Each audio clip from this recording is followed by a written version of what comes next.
Guten Morgen, gamescom. Hello, everyone.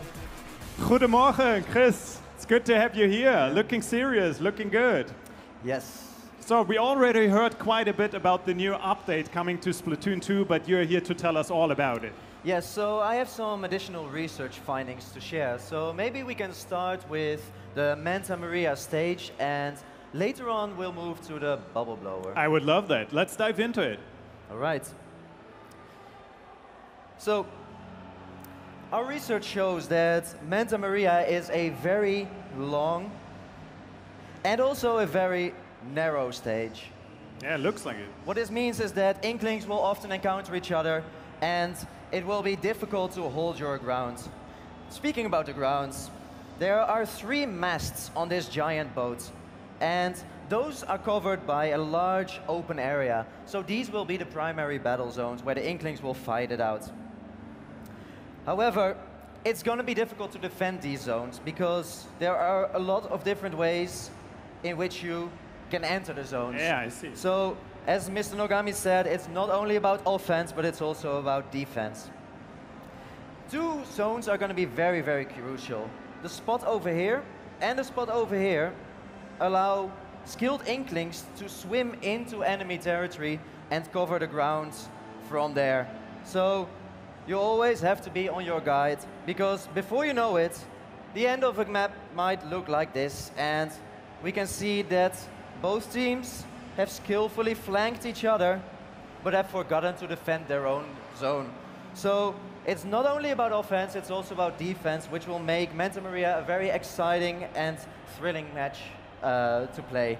And what a better way to do that than to have 2 teams of skilled Nintendo employees battle it out on stage. They take their Inklings to Manta Maria.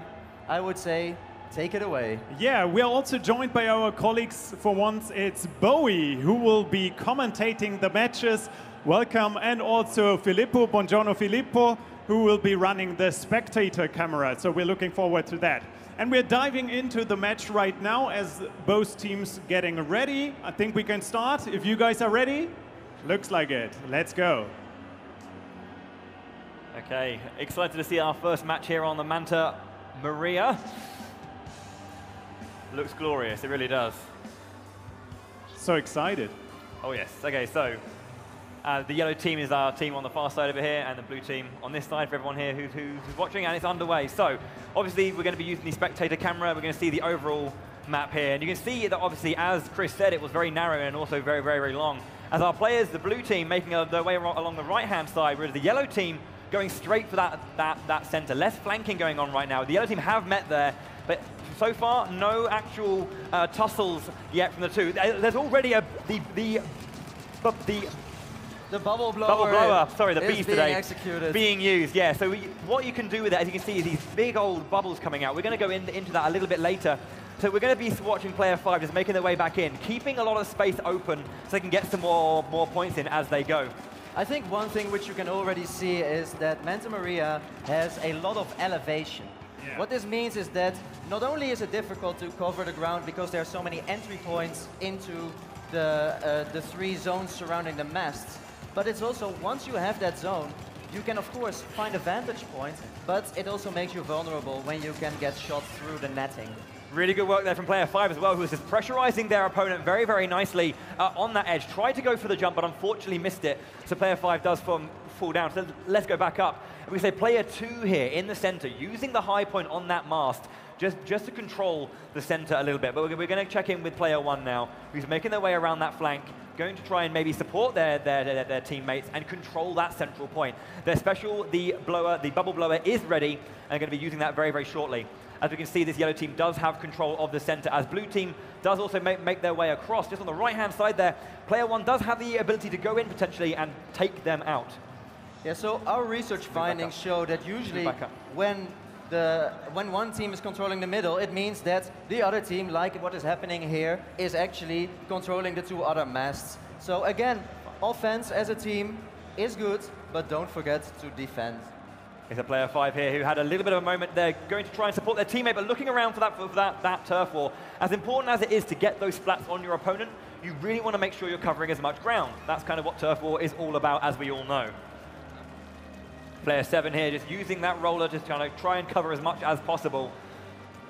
Player 5 gets splatted by player 3. Wonderful shots there. Nice tracking of the position, locking down and getting those shots. Taking control of that central point as well. Player 4 now and player 6 tussling just in this slight space there, but player 6 wins that and makes their way towards the opponent's side of the base. Very good work from player 6. Yeah, so one crucial aspect that we have seen in our research is that if you get splatted in the last minute, it's usually a very dangerous spot. And that's what you can see here. Player 6 is winning the tussle, and that means that he can splat a lot of the area surrounding the mast closest to the enemy base, doing a lot of good work for its team. Is it going to be enough? We will see it now. Coming down in the final seconds, and that is the game. So let's see, have a look at this map and see how it looks. It's looking very strong for yellow, but we'll have to see what Judd and Lil Judd say. Wow. Point. What a close one. Unbelievable. I have to say, this is one of the tightest matches that we have seen so far in our research. But of course, our research has only just started because we have just recently discovered this area. So, but what we're able to see is actually exactly what you said. Like the center pillar is especially important. People try to avoid it once an enemy is up there, for example, and they try to flank instead. And we were also able to get a glimpse of the bubble blower. Yes. So maybe this is a good moment to go a bit more in-depth into the bubble blower. Because basically, what it does is it allows you to throw 3 bubbles. It's a special weapon, so that means that you first have to activate it, and then you can wave it to throw 3 bubbles that will be floating nicely through the stage. However, you can use an extra trick, because when you shoot at the bubbles, they will explode, which means that you can splat some inklings that are not paying attention. However, as an enemy inkling, you also have a way to defend yourself. Because by shooting at an enemy bubble, you can shrink it all the way down until it's small and it just disappears. However, there's another way, a defensive trick for the bubble blower, and that's that when you use the bubble blower yourself, for instance in a narrow corner like this, you can see that you can use it as a shield to block enemy ink and get away yourself. That sounds like me. That's something I would do, definitely. I think, again, this is a good moment to jump into the next battle so that we can see the bubble blower in action. Yeah, let's do it. We will really focus on the bubble blower because there are a lot of spectacular explosions and splats to be found. We saw quite a few happening already, but this time we're going to focus on the bubble blower and we will see how the players are going to use it. And Bo, you have seen it already. Yeah, I have, It's quite interesting, isn't it? It was a very, very close game as well, that first one. So now we're going to, as we say, we're going to have a little bit of a better look at this at the bubble blower. Excuse my bees today, they're not very good. So we're going to hopefully see a bunch of the different strategies that our players will be employing to really showcase all of its versatility, both offensively and defensively. Especially when, Chris, you mentioned just how good it is when it comes to those tighter corridors and on those lower sections of the Manta Maria is going to be very, very helpful, you know, when trying to either fall back or not. But we're getting straight into game now, so let's go for it here. This stage is wonderful. It obviously should be noted as well, if you've just joined us, that the central mast on the Manta Maria is climbable, whereas the two on the sides, I believe, are not. So again, just watching all of our players go, and then we'll be starting off, obviously, by covering as much ground as possible to really get that special up, so we can see these bubbles in action. So player 5 and 3, let's go check out 3, as these two get close to their first tussle in the game. Player 3, obviously their opponents are above, needs to try and find a way to get rid of that pressure. We see the bubbles being employed by the blue team, and they're underway now from player 3. Again, getting these shots out and covering all that ground. Very, very nice. Player 3, though, being pressurized and taken out by player 6, who did a very, very good job. Which is actually also an interesting finding, that when you use the bubble blower, because you are focused on waving the 3 bubbles, it also makes you briefly vulnerable to enemy counterattacks if you get flanked. So always be mindful of your surroundings.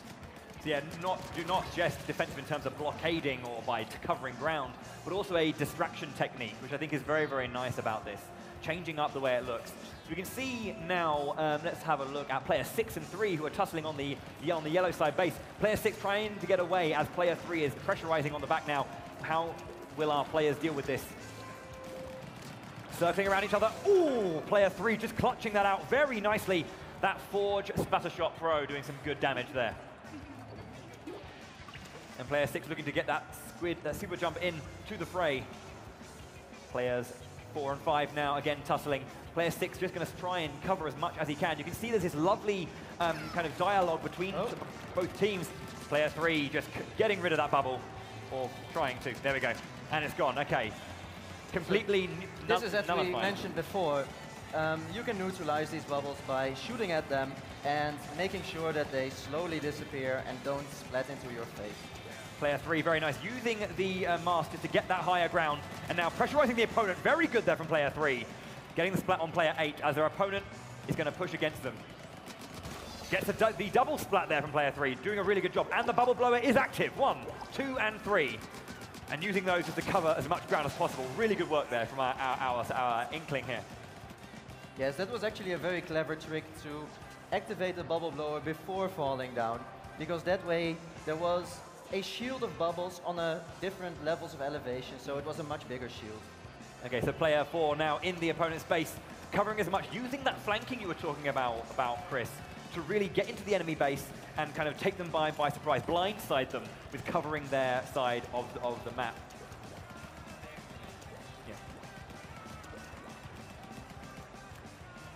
It looks like the Inklings have been quite aggressively attacking each other and not covered every bit of the ground yet. 5 seconds left. 4, 3, 2, and 1. And the time is up. This game's looking very close as well. Well, Chris, how well have our Inklings learned about this new discovery? Well, I think we saw, again, a few interesting research findings. Wow, Woo! It was, again, very close. The bad guys have won. Players. But I particularly liked the waving of the bubble on the higher level, then jumping down and activating the second and the third bubble, because it really gives you a lot of protection. I would assume as well that the bubble being when you kind of aggress upon it and use your ink, obviously, to make it grow bigger to eventually explode. The higher up it is, the more ground it covers as well, because it showers down in a much wider range.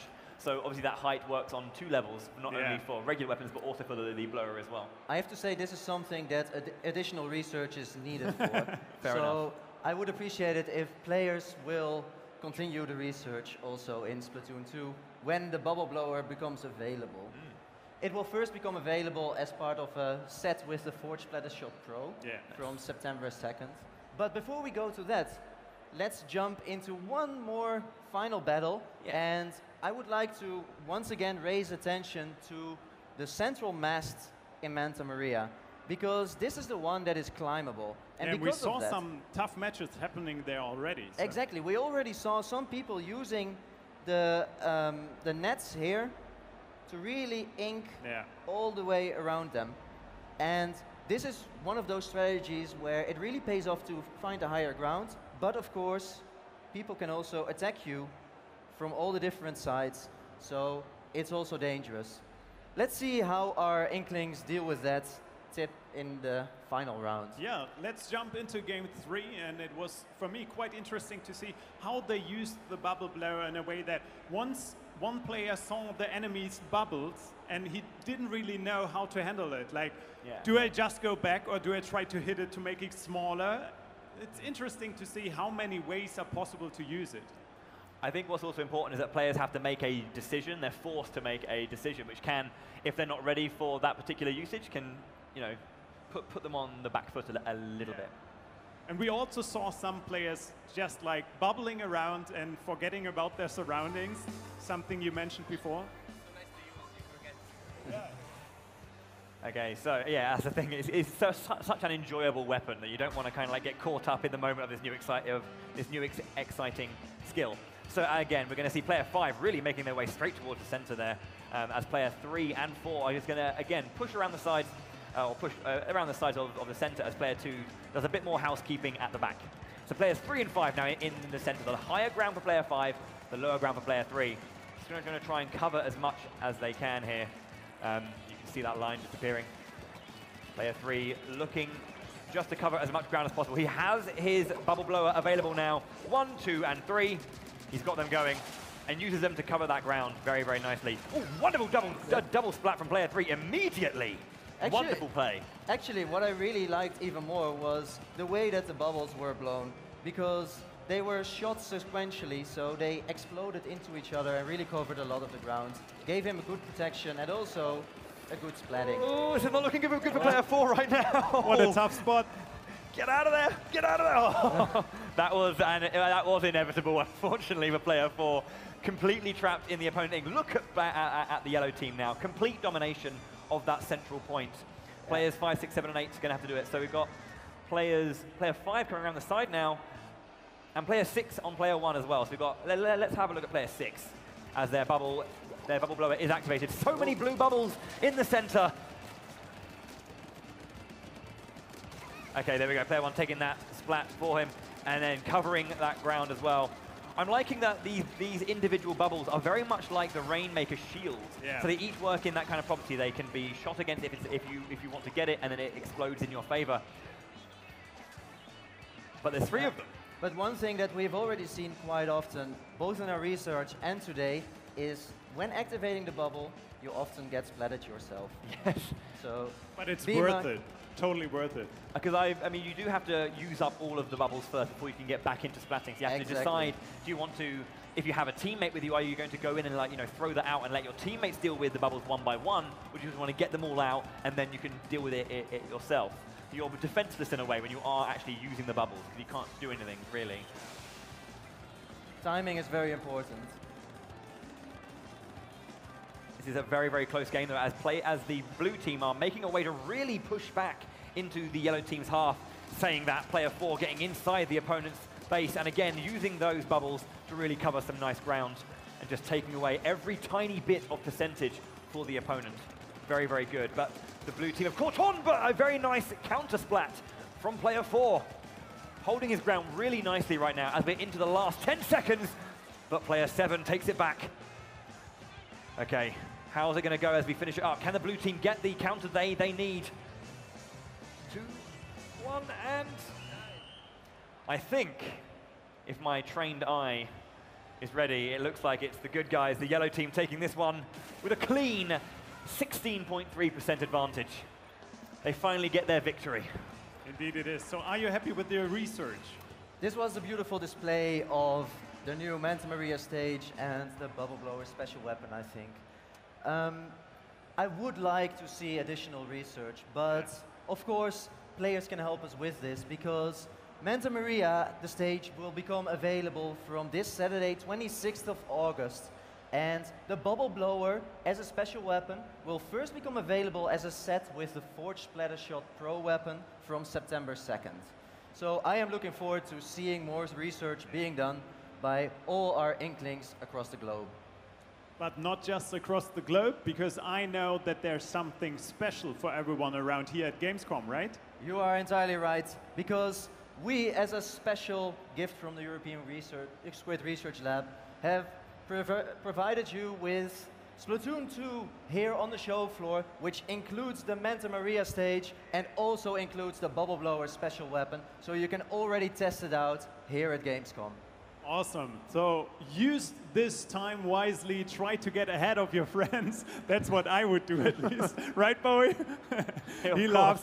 We know where we can find him over every little advantage helps. Every little bit. The next days. Yeah, right. So thank you very, very much, Chris. Thank you very much to our guys here on stage, our high-skilled Nintendo employees who showcased what a good Splatoon match looks like. It's always interesting to see, because even in the last seconds, everything can change. I love that about Splatoon. So for this moment, I would say thank you to all of you tuning in. Thank you guys, obviously, for joining us here at the show floor. And I would love for you guys to tune in tomorrow at 11 a.m. We're going to start with ARMS, another fantastic game with fantastic new content. That much we can say. So please tune in tomorrow, and if you're around at Gamescom, make sure to come by over the course of the next days. We would love that. So thank you very much to Bowie, thank you very much Filippo, thank you very much to you guys here on stage, thank you to our lovely audience here at Gamescom, and thanks for tuning in. See you tomorrow.